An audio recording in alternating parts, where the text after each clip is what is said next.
우리는 2020년 첫 주일부터 오늘까지 매 주일 아침마다 하나님 알아가기라고 하는 큰 주제를 가지고 말씀을 듣고 있습니다.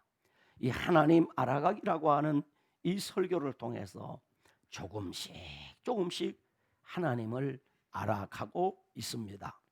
우리가 하나님을 아는 만큼 하나님과 친밀한 관계를 맺을 수 있습니다. 우리가 하나님을 아는 만큼 하나님을 잘 섬길 수 있습니다. 하나님을 아는 만큼 하나님을 깊이 사랑할 수 있습니다. 하나님을 아는 만큼 하나님을 신뢰하고 그리고 하나님을 믿을 수 있습니다. 그러므로 피조물인 인간이 창조주이신 하나님을 알아간다는 것, 유한한 인간이 영원하신 하나님을 알아갈 수 있다는 것, 무능한 인간이 전능하신 하나님을 알아간다고 하는 것은 하나님의 특별한 은혜요, 큰 축복임을 알아야 합니다. 우리가 세상에 알아야 될 것이 많이 있습니다. 그러나 그 어떤 것보다 중요한 것은 하나님을 알아가는 것. 왜? 하나님을 아는 만큼 우리의 믿음이 성숙해질 수 있고, 하나님을 아는 만큼 우리의 믿음이 자랄 수 있기 때문입니다. 그러므로 학문적으로 뛰어나다고 할지라도 하나님을 알지 못하는 사람들은 하나님을 섬길 수도 없고 하나님의 말씀대로 살 수도 없어요. 그러나 그러지 못하다고 할지라도 하나님을 알게 되면 하나님을 닮아가게 되고 하나님의 뜻대로 살게 되고 하나님 앞에 영광도 돌리게 되고 하나님 앞에 복도 받게 된다 이 말이에요. 그러므로 하나님을 알아가는 일에 저와 여러분이 더욱 진력하는 은혜가 있기를 주님의 이름으로 축원합니다. 19세기에 영국 런던에서 목회하셨던 세 분의 유명한 목사님이 계셨습니다. 한 분은 그리스도 교회를 목회하는 마이어 목사님이 있었고, 한 분은 침례교 목사로서 기독교 역사상 가장 뛰어난 설교가라고 평을 받는 스펄전 목사님이셨습니다. 그리고 또 한 분은 웨스트민스터 교회에서 목회하셨던 몰간 목사님이셨습니다. 이 세 분이 동시대에 영국 런던에서 목회를 하고 계셨습니다. 그런데 캠벨 몰간 목사님께서는 미국에서 잠시 사역을 하고 계셨는데, 이 몰간 목사님과 가까운 친구 사이였던 마이어 목사님은 몰간 목사님이 미국에서 사역했을 때 매일 이 몰간 목사님의 사역을 위해서 이 마이어 목사님이 기도를 했습니다. 그러던 중에 이 몰간 목사님이 웨스트민스터 교회에서 청빙을 받아서 웨스트민스터 교회의 담임 목사로 부임을 하게 되었습니다. 그러자 이 마이어 목사님은 몰간 목사님을 위하여 기도를 해왔는데, 웨스트민스터 교회로 부임해 오는 순간부터 마이어 목사님 마음에 몰간 목사님을 위한 기도가 되지 않는 것이었습니다. 그래서 이 마이어 목사님이 몰간 목사님을 위한 그 기도가 자꾸만 잘 안 되고 마음에 이 몰간 목사님과 스펄전 목사님의 사역에 대한 질투심이 자꾸 생기는 거예요. 왜냐하면 스펄전 목사님은 설교를 너무 잘하니까 사람들이 스펄전 목사님 교회에 막 구름대처럼 몰려가고 막 스펄전 목사님. 이 스펄전 목사님은 어린 나이 17살 때부터 목회를 하셨다고요. 굉장한 목사. 물론 캠벨 몰간 목사님은 13살 때부터 설교를 해요. 그리고 15살 때부터 교회를 맡아서 목회를 했어요. 좀 놀래기라도 해보세요. 여러분은 13살 때 뭐 하셨습니까? 그런데다가 이 스펄전 목사님의 설교를 기가 막히게 하니까 많은 사람들이 막 스펄전 목사님 설교에 감동되고 막 스펄전 목사님 설교 들으러 가고, 그런데다가 몰간 목사님은 아주 학문적 실력이 뛰어났어요. 그런데다가 아주 이 메시지가 권위가 있어가지고 행정적으로 탁월한 목회를 하니까 이 몰간 목사님의 카리스마에 사람들이 다 감동을 하는 거예요. 거기에 비하면 마이어 목사님은 모든 것이 부족한 거죠. 그래서 늘 생각하기를 스펄전 목사님처럼 설교도 나는 못하고 몰간 목사님처럼 권위 있는 목회도 못하는구나 라는 생각과 함께 이 마이어 목사님 마음에 질투심이 자꾸 막 생깁니다. 그래서 하나님께, 하나님 내 마음속에 질투심을 없애주시옵소서라고 마이어 목사님이 하나님께 질투심이 사라지기를 위해서 하나님 앞에 간절히 기도를 했어요. 그런데도 불구하고 마이어 목사님 마음에서 스펄전 목사님이나 몰간 목사님을 향한 이 질투심이 안 사라지는 거예요. 여러분도 혹시 여러분 마음속에 누군가를 향한 불편한 마음이 여러분 혹시 있습니까? 그 불편한 마음을 가지고 기도가 안 돼요. 그냥 마이어 목사님이 기도가 안 되는 거죠. 그래서 괴로워하고 있습니다. 그러던 어느 날 하나님 앞에 회개하며 깊이 기도를 하고 있는데 이 마이어 목사님에게 하나님께서 음성을 들려주시기를 내 기도를 바꾸어라. 네 기도를 바꾸어라. 그러시면서 말씀하기를 질투를 없애달라고 기도하지 말고 그들을 위하여 축복하며 기도하라 라는 주님의 음성이 마이어 목사님에게 들려온 것입니다. 주님의 음성을 들은 마이어 목사님은 그때부터 하나님, 스펄전 목사님과 스펄전 목사님이 섬기는 교회에 복을 주시고 몰간 목사님과 몰간 목사님이 섬기는 교회에 크게 복을 주시옵소서 라고 기도하기 시작했습니다. 그때부터 이 마이어 목사님 마음에 평안이 찾아오고 기쁨이 찾아오고 자유가 찾아왔습니다. 이전에 누렸던 그 은혜를 이 마이어 목사님이 누리게 된 것입니다. 그래서 마이어 목사님은 주일날 혹은 교회에서 공개 기도 시간에 온 성도들 앞에 이렇게 기도했습니다. 하나님, 몰간 목사님과 스펄전 목사님의 교회에 복을 주시고 이 몰간 목사님과 스펄전 목사님의 사역에 하나님이 복을 주셔서 많은 사람들이 이 몰간 목사님과 스펄전 목사님 섬기는 교회에 모이게 하여 주시옵소서. 그리고 마지막에 기도하기를 두 교회에 들어갈 자리가 없어서 남은 사람들은 우리 교회로 보내주시옵소서 그랬어요.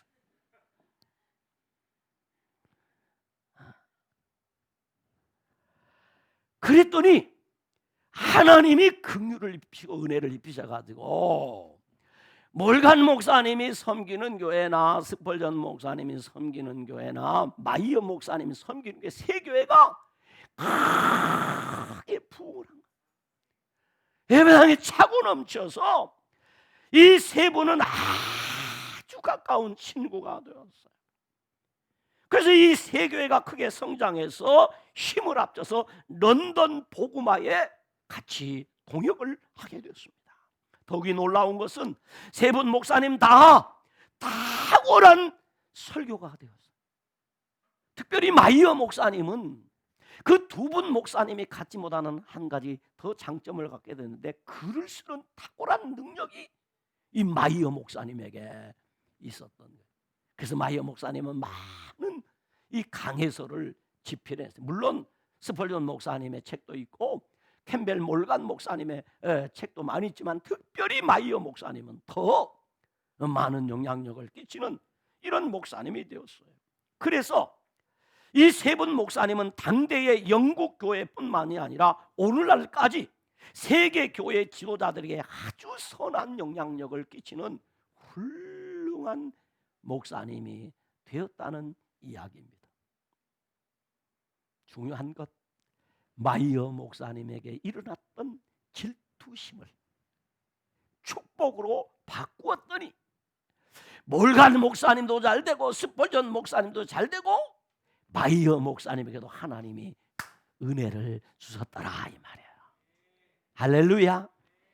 자, 오늘 우리 설교 본문인 신명기 4장 24절을 읽어보면 내 하나님 여호와는 소멸하는 불이시요 질투하시는 하나님이시다라고 그리 했어요.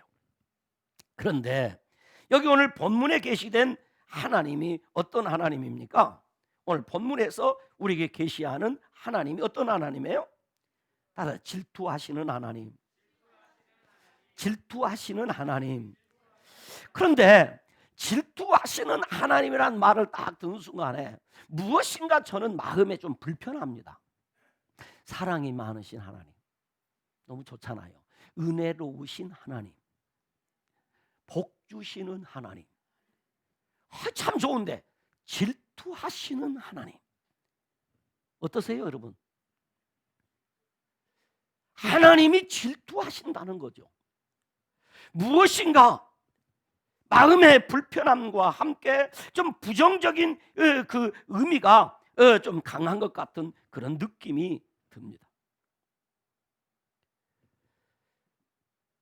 여기 질투하시는 하나님이라고 하는 이 말은 고유명사가 아니에요.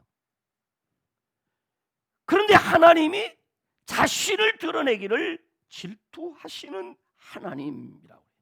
여러분 성경에 우리가 질투라는 그 말이 어떻게 생겼는지를 우리는 압니다. 이 질투는 타락한 인간의 욕망에서 나오는 것 아닙니까? 창세기 4장에 보면 인류 최초의 살인사건이 기록되어 있는데 거기 보면 가인이 그 동생 아벨을 쳐 죽인 사건이 있어요. 근데 왜 동생을 쳐 죽였느냐? 그 살인의 동기가 무엇인가 하면 바로 질투입니다. 질투를 해서 죽였단 말이에요.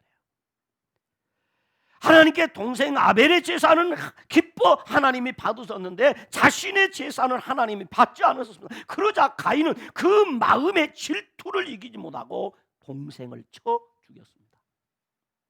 오늘 우리들에게도요 그런 마음이 누가 나보다 잘 되면 어디가 아파요? 누가 잘 되면 어디가 아프던가요? 배가 아파요. 질투심이 생긴단 말이에요. 그래서 어린 아이들도 집에서 누구를 조금 더 어머니가 아버지가 예뻐하면 주워 박습니다. 질투심에서. 아주 고약한 것이 질투예요. 그 질투가 어디 있었느냐? 가인의 마음속에 질투가 일어나. 그 질투를 이기지 못하고 동생을 쳐주겠다. 왜? 하나님이 가인의 예배는 안 받는데 아벨의 예배를 하나님이 기뻐 받으시고 아벨을 칭찬하니까 그게 싫어가지고 동생을 죽였다고요.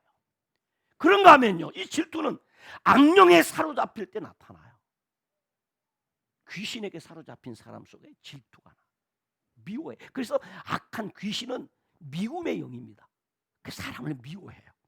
사무엘상 18장에 보면 골리앗을 죽이고 예루살렘으로 돌아오는 사울 왕과 어린 소년 다윗을 환영하기 위해서 예루살렘 여인들이 거리로 쫙 나와가지고 찬송을 하는데 이 찬송 가사에 아이 사울의 마음이 빈정상했어요.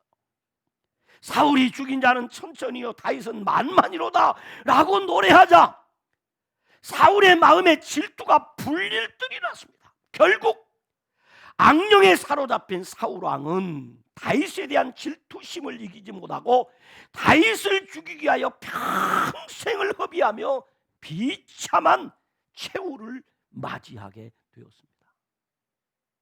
이게 질투예요. 혹시 여러분 가운데도 누군가를 미워하고 질투하고 이런 분 계십니까? 그러면 그 인생은 여러분 행복하지 않아요. 근데 악령이 붙잡히면 질투하게 돼요. 질투하게 돼요. 이처럼 질투란 타락한 인간, 악한 귀신에게 사로잡힌 연약한 인간 속에서 나타나는 것이 질투인데 하나님께서 친히 말씀하기를 질투하시는 하나님이라고 했어요. 질투하시는 하나님. 그렇다면 왜 하나님은 자신을 질투하신 하나님이라고 하셨을까 하는 생각을 해봅니다.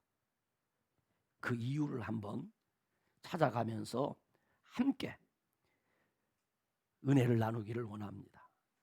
첫째는 왜 하나님이 질투하시는 하나님이라고, 질투하신 그 하나님의 그 질투는 도대체 어떤 질투인가? 첫째, 하나님의 언약 백성들에게 천대까지 은혜를 베푸시길 원하는 하나님의 마음의 질투예요.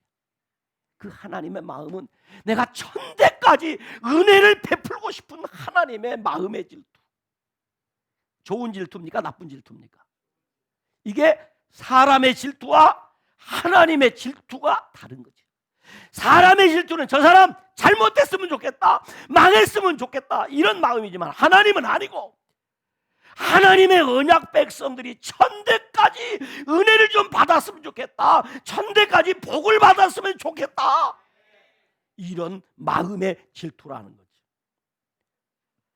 질투하신 하나님에 대해서 오늘 본문 신명기 4장을 비롯해서 성경의 여러 곳에서 하나님의 질투에 대해서 기록을 하고 있는데, 출애굽기 20장 5절, 34장 14절, 신명기 5장 9절로 10절, 여호수아 24장 19절, 고린도후서 11장 2절, 야고보서 4장 5절 등에서 이 질투하신 하나님에 대해서, 그 하나님의 질투에 대해서 설명을 해요.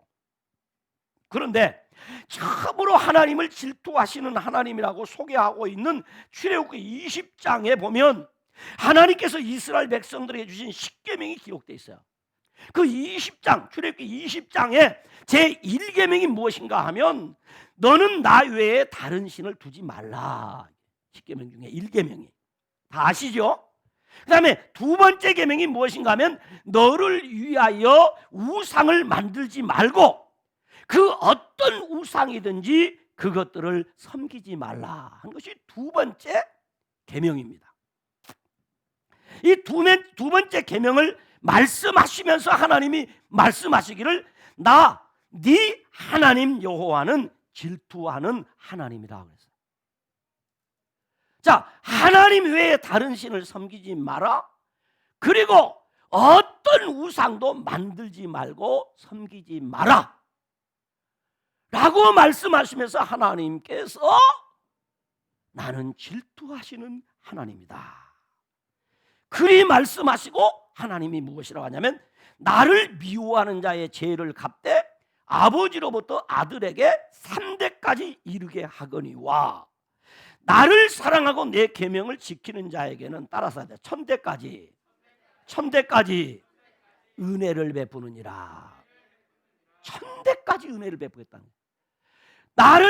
우리를 향하여 질투하시는 하나님의 그 본 마음이 하나님 외에 다른 신을 섬기지 말라고 하시고 우상을 만들지도 말고 어떤 우상인 섬기지 말라고 말씀하시는 그 목적이 무엇인가 하면 하나님 자기만 경배를 받고 하나님 자기만 예배를 받고 하나님 자기만 섬김을 받겠다는 이야기가 아니라 하나님의 백성들에게 1000대까지 뭘 베풀고 싶다?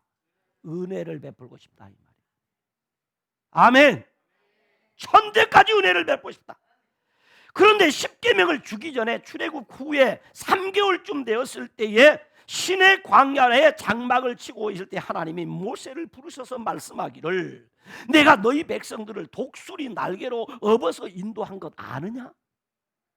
하나님이 이스라엘 백성들을 애굽에서 독수리 날개로 업어서 인도했다 이 말이에요. 여러분 늘 기억해야 됩니다. 내가 오늘 여기에 이른 것 우연히 온 것이 아니라 하나님이 우리를 업어서 인도했단 말이에요. 하나님이 이스라엘 백성들을 애굽에서 인도할 때 어떻게 인도했다는 얘기입니까? 하나님이 독수리의 날개로 업어서 너희를 인도했다. 그러면서 말씀하기를 너희가 내 말을 잘 듣고 내 언약을 지키면 너희는 모든 민족 중에서 내 소유가 되겠고 너희가 내게 대하여 제사장 나라가 되며 거룩한 백성이 되리라. 그러니까 너희 민족은 큰 민족도 아니고 아주 작은 민족이고 하나님의 보호가 없이는 살 수 없는 민족인데 너희가 내 말을 잘 듣고 언약을 지키면 너희를 모든 민족 중에서 하나님의 소유를 삼고 하나님이 제사장 나라 거룩한 백성을 삼아주겠다.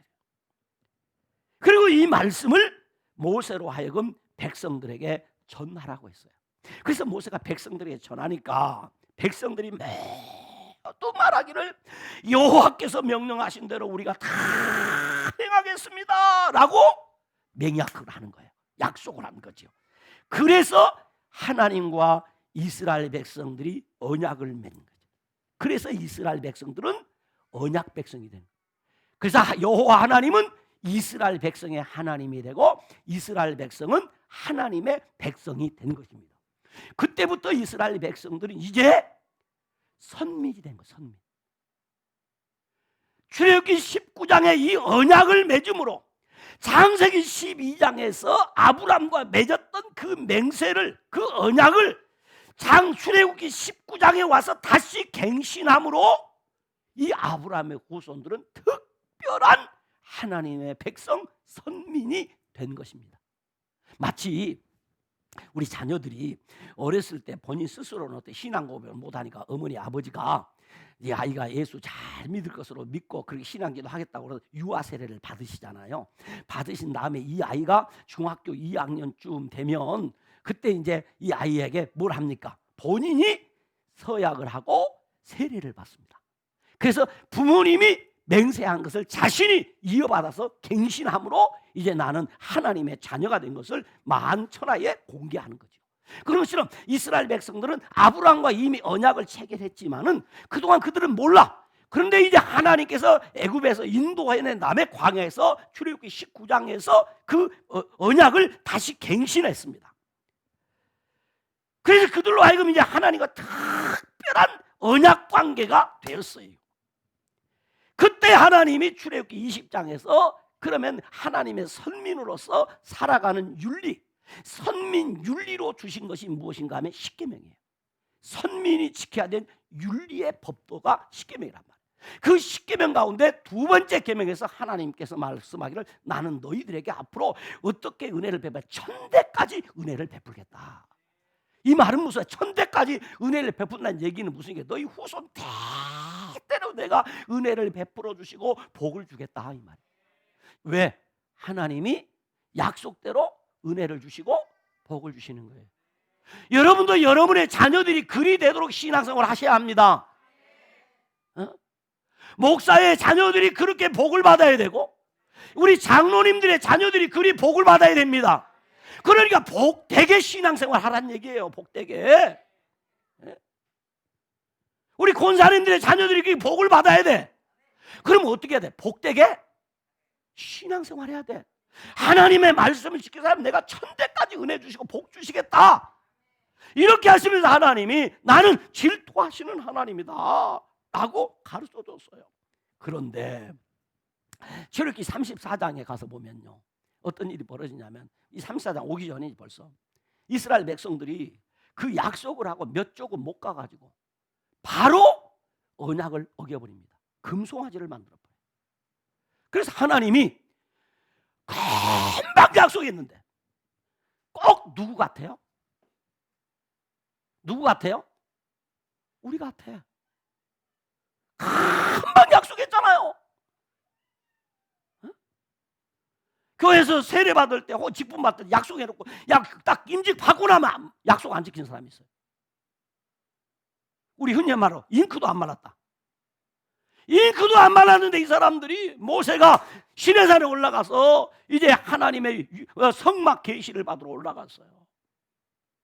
율법을 받으러 올라갔어요. 그랬더니 밑에서 금송아지 만들어서 섬기는 거예요. 하나님이 다 죽이겠다. 화가 나신 거예요. 내가 분명히 말했지 않냐? 내 언약을 말씀을 지키면 내가 천대까지 은혜 준다고 했지 않냐? 그런데 이 어찌 된 거예요? 그래 모세가 하나님 앞에 기도하면 하나님 그럴 수 없습니다.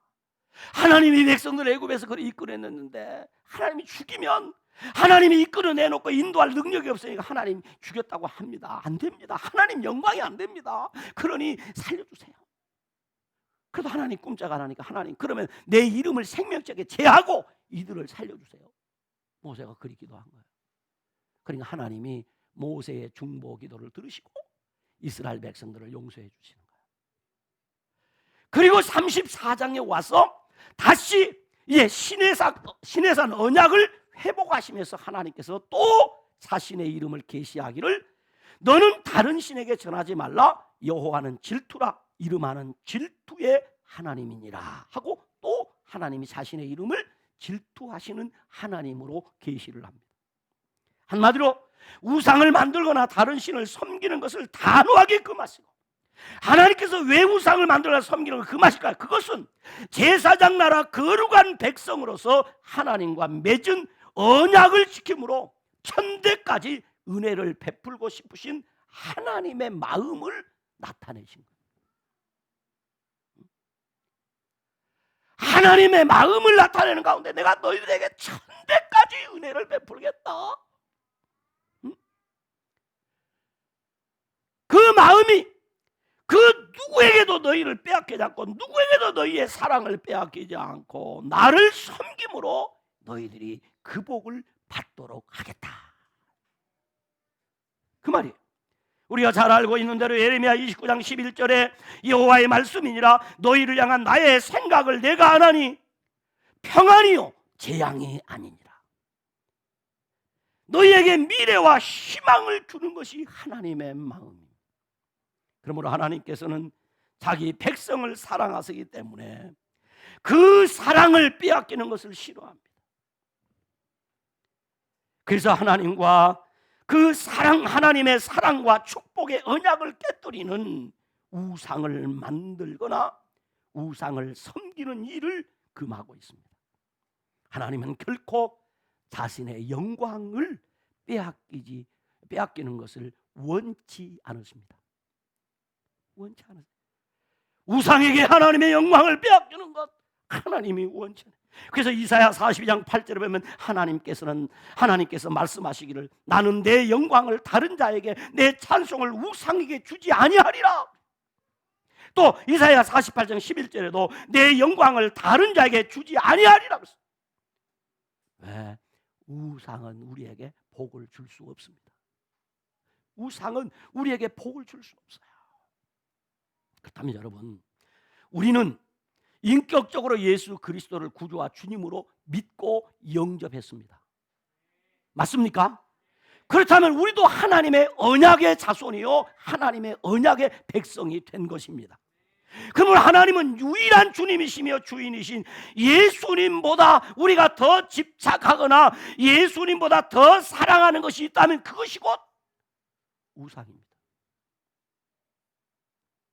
여러분이 만약에 자녀를 예수님보다 더 사랑하고 자녀를 예수님보다 더 집착하면, 자녀에게 집착하면 그 자녀가 무엇이에요? 우상이에요. 우리의 유일한 구주이신 예수님보다 더 사랑하는 것, 그것이 우상이에요. 왜? 그걸 사랑하면 하나님의 은혜가 막히는 거예요. 어떤 사람은 내가 취미생활하는데 취미생활 그것이 예수님보다 훨씬 중요합니다. 그것이 우상입니다. 우리의 생명 너무 귀하잖아요. 내 생명을 예수님보다 더 사랑하면 그것이 우상이에요. 내 생명의 주인이 예수님입니다. 내 삶의 주인이 하나님이십니다. 그러므로 우리는 그분을 더 사랑해요. 우리가 하나님보다 더 사랑하고 집착하는 것, 그것이 생겼다면 그때 나타나신 하나님이 엘칸나, 질투하시는 하나님, 그 하나님의 거룩한 질투가 시작되는 것입니다.